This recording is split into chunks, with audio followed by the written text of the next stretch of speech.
So to make or to take such kind of decision is not possible for ordinary common people. Unless one has been trained, especially from early life, then it is not possible to just give up, especially family. Family is described in the Shastra as being the most difficult thing to give up. Family ties, family members, because we are here in the material world because we're on the body platform. And family life further intensifies that bodily identification. He is my brother, she is my mother, etc.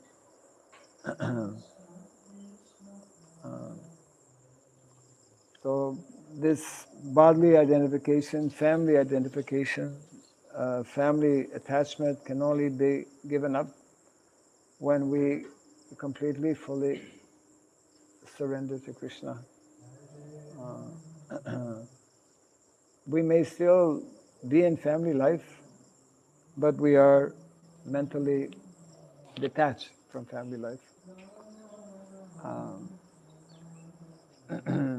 We have many examples, especially in the pastimes of Chaitanya Mahaprabhu, who had many exalted grihastas. Even in family life, one can become, in any of the ashrams, in any of the varnas, for that matter, if one is taking up to the process that is recommended in the Bhagavad Gita, Srimad Bhagavatam, the process of Saranagati. What is Saranagati?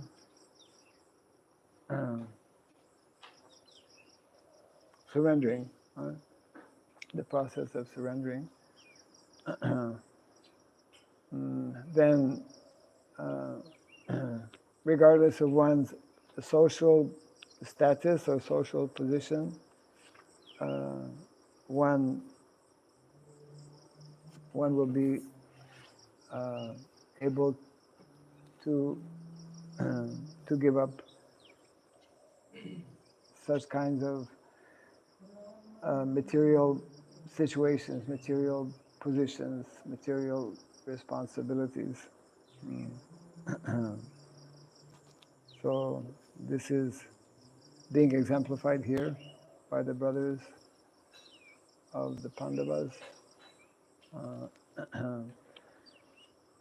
In the one book that Prabhupada wrote before going to America, maybe a little bit less known, The Light of the Bhagavat. Nice. You've heard about that book? Light of the Bhagavat. Light of the Bhagavat. Very nice. For an exhibition. Yes. Prabhupada was invited to, I think, to Japan, Yes. Tokyo. And in preparation for that, it was some kind of conference. He was going to present his paper. Somehow it never happened. Prabhupada was destined to first go to America, not Japan. He did later on go to Japan, of course. So the Light of the Bhagavat, Prabhupada had chosen one section of the 10th canto, which is describing nature, autumn, and very beautifully analyzing how actually Prabhupada makes many important statements connecting nature, different examples of nature, and how these are meant to be instructive. You see, when we live with nature, when we observe nature, when we observe animals, behaviors of animals, we can derive, that's what the whole book, Light of the Bhagavat, is very exemplary in that way. One can derive many important instructions connected with dharma. And so Prabhupada literally actually took the text from, I believe it's Descriptions of Autumn in the 10th canto. And then he elaborated actually, further elaborated in the purports. So in one of those purports, Prabhupada mentions how, according to Vedic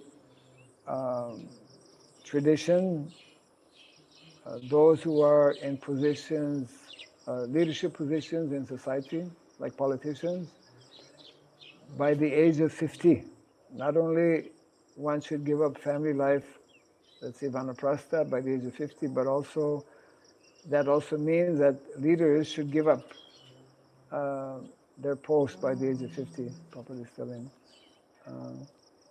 to give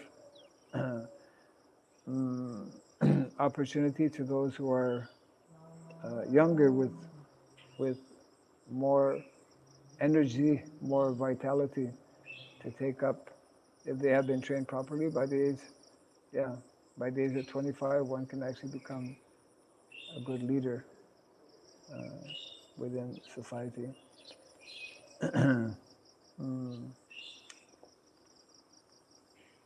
And Prabhupada makes many important many important statements in that particular book, the Light of the Bhagavat. I think maybe written in 1962 or something, just a few years before going to the Western countries. So, it's only the Vedic culture. That's why Vedic culture needs to be introduced, needs to be taught, and needs to be practiced and demonstrated. We as devotees have that responsibility to not only speak the philosophy, but to live the philosophy by demonstrating what are the principal guidelines meant to be followed by those who are Aryans. Prabhupada is making reference to Arya. Means those who are meant to be more highly advanced. Those who inhabited the Aryavarta province of the world. Means actually Bharatvarsha. Bharatvarsha means India, which was much larger than it is now. Is especially meant to set the standard. To set the standard. It's not just, sometimes people say, why do we have to follow what Indians follow? Why do we have to follow their eating habits or their dress code and like that? Because it's connected with a culture. It's connected with the eternal culture of Sanatana Dharma. And that culture, like Prabhupada, he would explain, the people are constantly, changing fashion. People introduce a new fashion in terms of dress or hairstyle, So Prabhupada, he would explain that we want to introduce this particular dress, this particular hairstyle, that, when Prabhupada went to the West, he continued to dress in his devotional attire. Some of his godbrothers actually took up Western dress, not only Western dress, but Western habit. Yeah, so there is merit to Western. I mean, to it's not Eastern. It is because it is connected with Sanatan Dharma. Sanatan Dharma is not Eastern. It is universal. It is eternal. It is, it's like Prabhupada, he would say that at least once a month we should shave, unless one is following some particular vrata during Chaturmas or something. But generally, there's a particular reason to keep clean shaved and to follow different habits, etc. And of course, the essence of all that, which is being underlined here, which is what both Yudhishthira Maharaj and his brothers were able to immediately make that decision. The essence is to be able to remember Krishna. And that is in the Bhagavatam also, Ante Narayana Smriti, at the end of life, perfection of life, is to be able to remember Krishna. And to be able to take certain decisions very quickly when circumstances are created.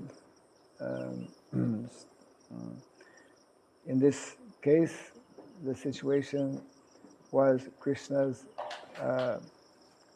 finishing his pastimes, and then the Pandavas understanding that the time had come to completely give up their position, their royal dress, etc., like that, and yes.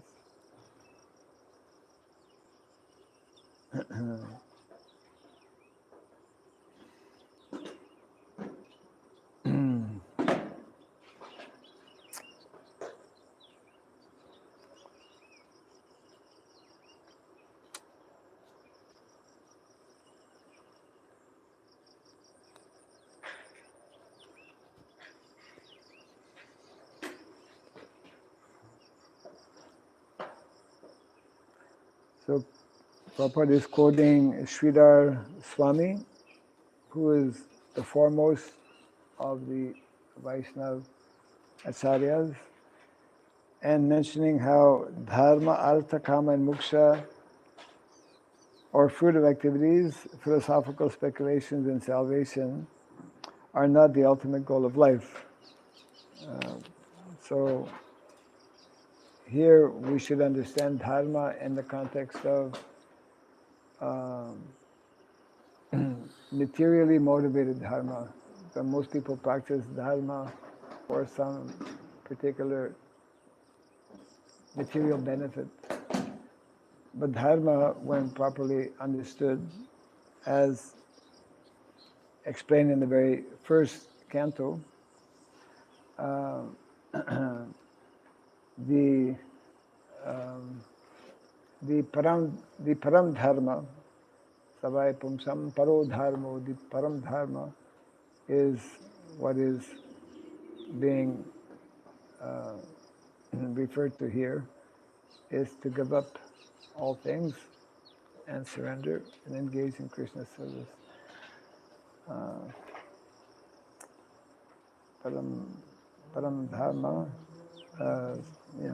savai pumsam paro dharmo, yato bhakti raghava saje, ahaitukiya pratihata yayatma suprasidati. So that is being underlined here.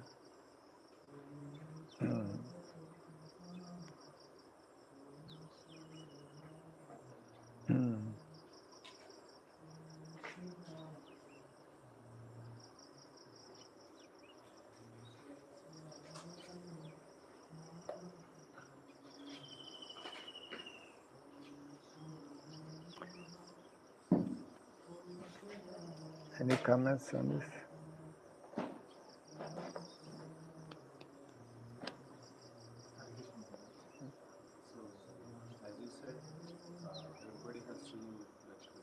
A little louder. Everybody has to give up their material things after age of 50. So age of 50, our kids get grown up. Kids get grown up and marriage time, settlement time. So it's not easy to give up. So how can we do that one? Well, when the children are grown up and settled, then it should become easy to give up family life, because the children are on their own until they are married. The parents have responsibility to physically care for them. But the whole idea is that when we truly understand that the primary objective of life is to strive for self-realization, therefore all things which are obstacles towards self-realization, we put them aside. And as I mentioned earlier, in the Bhagavatam, what is generally the most difficult obstacle for advancement in spiritual life is family attachment. So how to give up family attachment, it is only, well, it becomes easier if one has from early life practice, pure unalloyed devotional service. So it is, if one has not had that good fortune to practice from early life, then naturally it will tend to be more difficult. But the same process is there, that even though one may come later to Krishna consciousness, if one is attentive in hearing the good instructions from Shastra and seeing the various examples that are there, then that will help one to actually become detached. That is nicely explained also in the beginning of the Bhagavatam. The more one engages in activities of devotional service, this detachment will more easily come. Vasudeve Bhagavati Bhakti Yoga Prayojitaha Janayati Ashu Vairagyam Jnanam Chayad Ahaitukam. Ahaitukam means causeless. Causeless Jnanam, causeless Vairagyam. So causeless knowledge and causeless detachment will come when one the more one absorbs oneself in devotional service. So the key is to absorb oneself. To absorb oneself means our mind, our thinking, our feeling, our desires. The more we focus on that, then it becomes easier. Easier maybe is a better word. Nothing is easy in the material world, but it becomes easier, and therefore living with devotees, surrounding ourselves by devotees, living in an atmosphere that is more conducive for practicing spiritual life. So the more we are in this way practicing, then it is possible to to give up. Yeah. Hare Krishna Maharaj. So while I was I was doing my marriage, so at that time priest told me that you have to give promise that until your last breath you have to hold your wife. That is the dharma. So you no need you have to take care of her like that. They said Who's me. your family priest?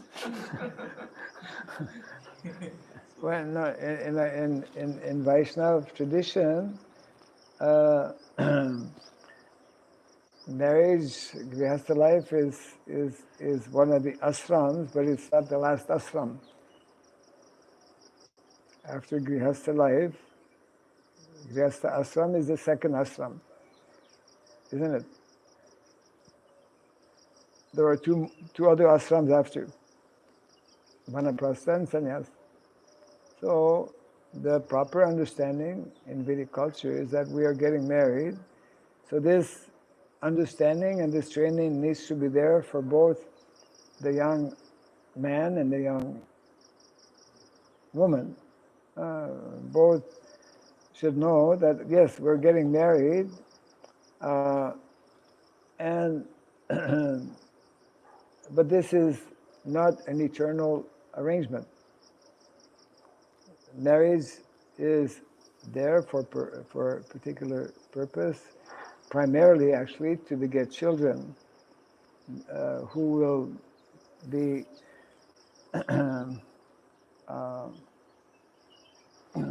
trained nicely to become devotees of the Lord. And marriage is there to help also both a husband and wife to mutually support one another for the primary purpose of advancing in Krishna consciousness. And in our Vedic tradition, or Vaishnava tradition, the wife and the husband, they both know that after 25 years, generally, means by the age of 50 approximately, then we should be taking vanaprastha. So there are two main ways of taking vanaprastha. One is that both the husband and the wife together, once the children are grown up, they leave family life, they leave their home, they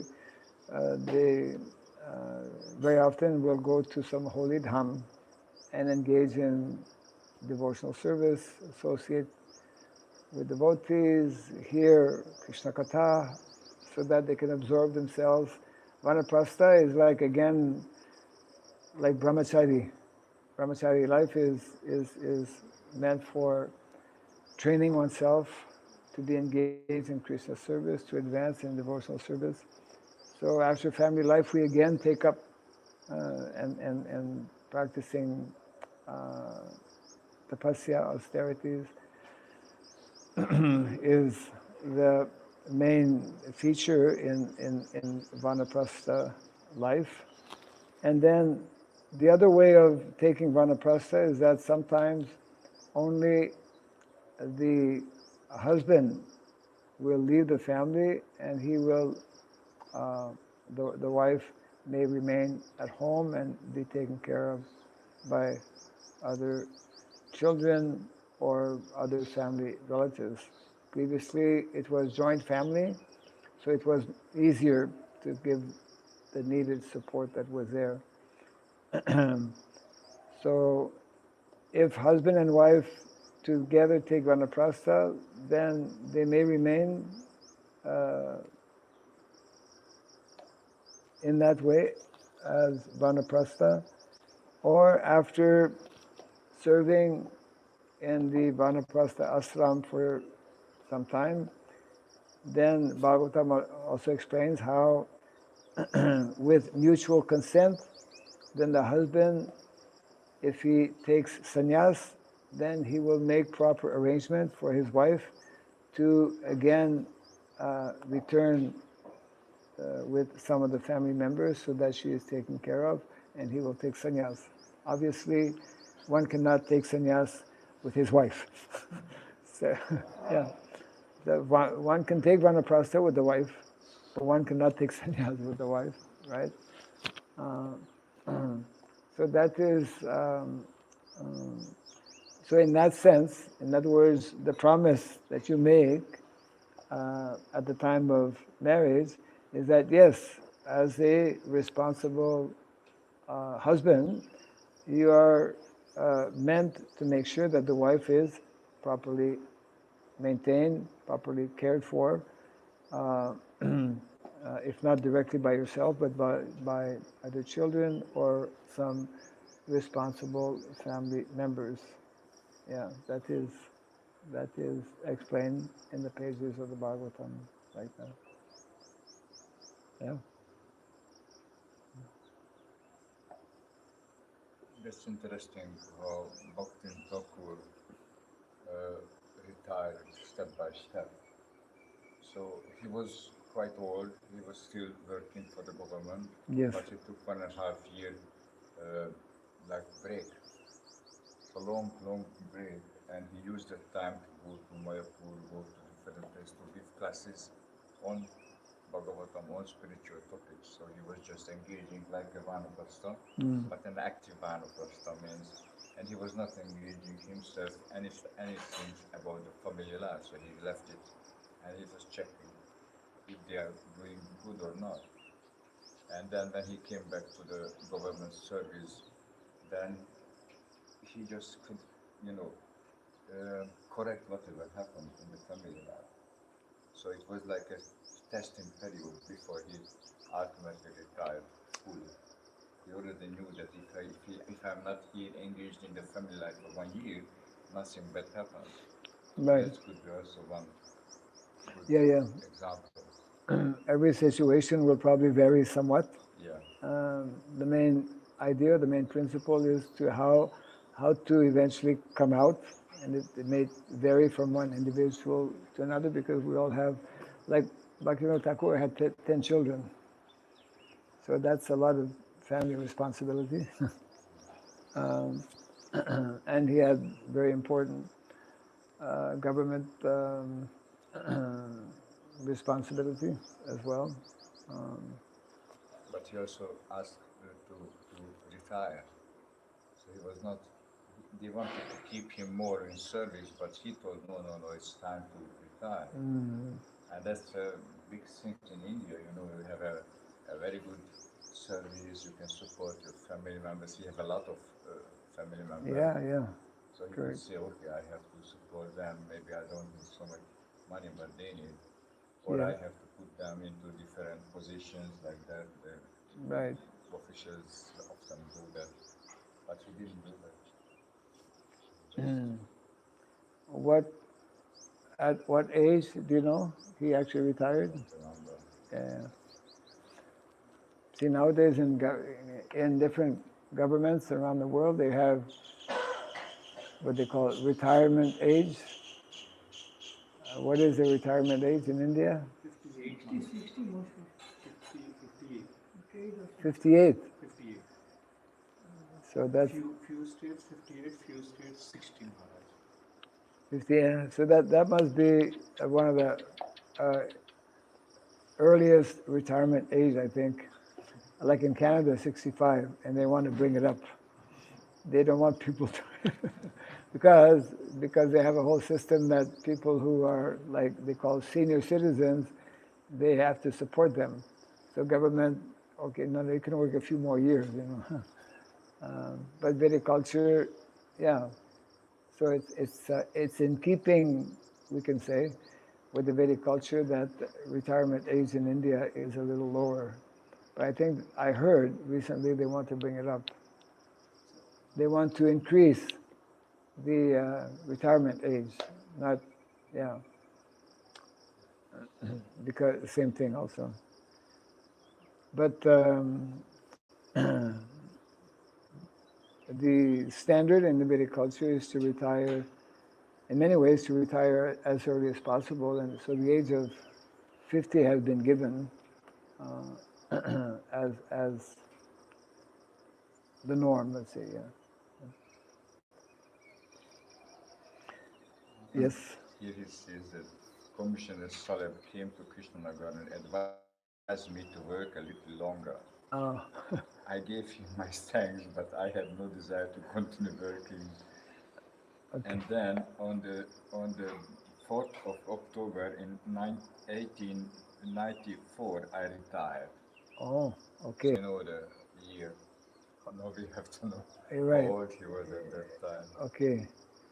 1894. Yeah. 1894, right?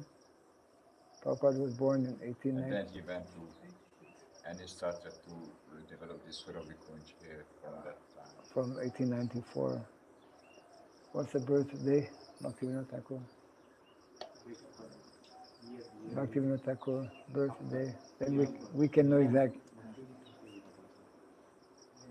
Bhaktivinoda Thakur birth appearance. Then we can know exactly. Yeah. Yeah, I don't have my cell phone. If you just September 2nd, September 1838. 1838, 38. 38. So 30. Who's good in mathematics here, 50 real quick? something. 38 to 94. 56. Huh? I think 56 or Yes, 56. yeah. 56. 1834. 38. Oh, 38. 38. 38. 94. 56. That's quite young. Yeah, 56. And actually, yeah. And he remained till 1914, I believe. 1914 is his disappearance. 1914. He disappeared at 75 years age. 75, huh? Yeah. 1914. 1914, 23. Yeah. 23 June. So one example. Interesting, huh? 56. So he already planned, he already purchased this place as Suravikunj. And then it was a little, cottage there, but then he started to develop this place and started to buy bricks and construct some nice place to stay there. Not necessarily only for themselves, for himself, but maybe Yeah, leading people in Vaishnava activities. right. So it's very conscious preparation for retired life. Right. I think I have to retire soon. You know who? I think I have to retire Oh no, soon. you did it. In the age of 20 or? You retired at the age of 20, no? A bit earlier. Yeah, who joined to Prabhupada in that time that was that retired. Retired from. Yeah. I have different. I joined, but I didn't retire. I supported my family being a devotee. Right. I was full-time devotee, but I supported the family by Buddhist tradition Okay. for quite a long time. Yeah.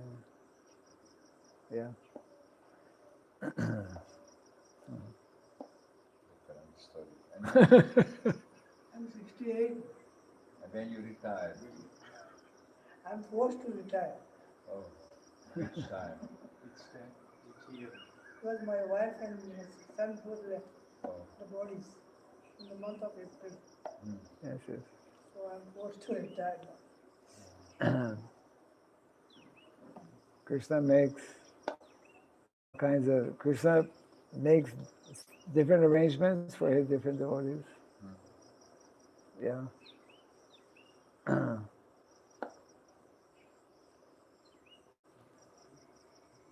Small One last doubt. sorry for getting to it. Yeah, no So problem. Actually, in olden days, like a lifespan is like 100 years, so that is like a 50%. So they considered as maybe 50 is but now the lifespan is little bit less, right, Maharaj? So, like So you 65. should retire more quickly.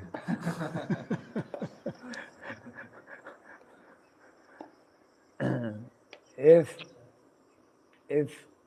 retired life was based, and it was actually, like in Kali Yuga, the age, general age is 100, but as you rightly mentioned, so that means that one should retire even earlier. Idea that one should retire when, according to his situation, in family life, different responsibilities are there to the wife, to the children, and when that is taken care of, then one can retire. Okay, yeah. But